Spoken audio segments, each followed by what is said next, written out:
Today, the Health Ministry said that the predictions about the third wave of COVID should be taken very seriously. It upheld the news reports of people thronging to hill stations, blatantly flouting the corona safety norms.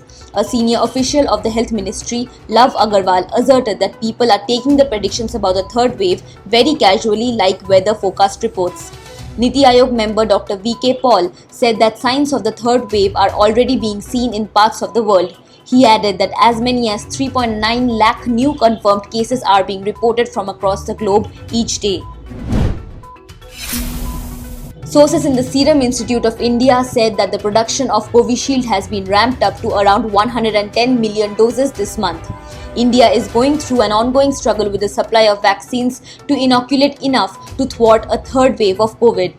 Sources say in addition to Covishield, Serum Institute is presently focused on the rollout of the Covovax vaccine, which is yet to get emergency use authorization, and Russia's Sputnik V, which should be available in numbers from September.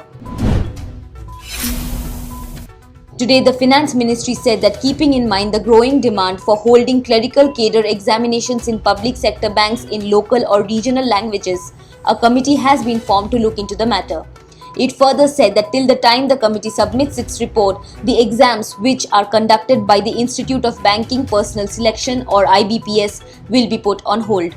The Finance Ministry said that in order to provide a level playing field to local youths in employment opportunities, the government in 2019 had decided that examination will be held in 13 regional languages including Konkani and Kannada besides Hindi and English.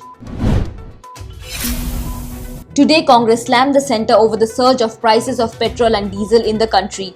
Briefing the media in New Delhi, veteran Congress leader P. Chidambaram said that the BJP-led NDA government in the centre is faking its concern about the price hike.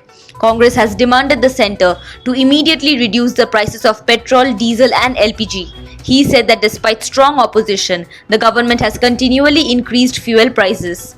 He added that prices cannot be justified by the price of crude oil, which is around $75 a barrel.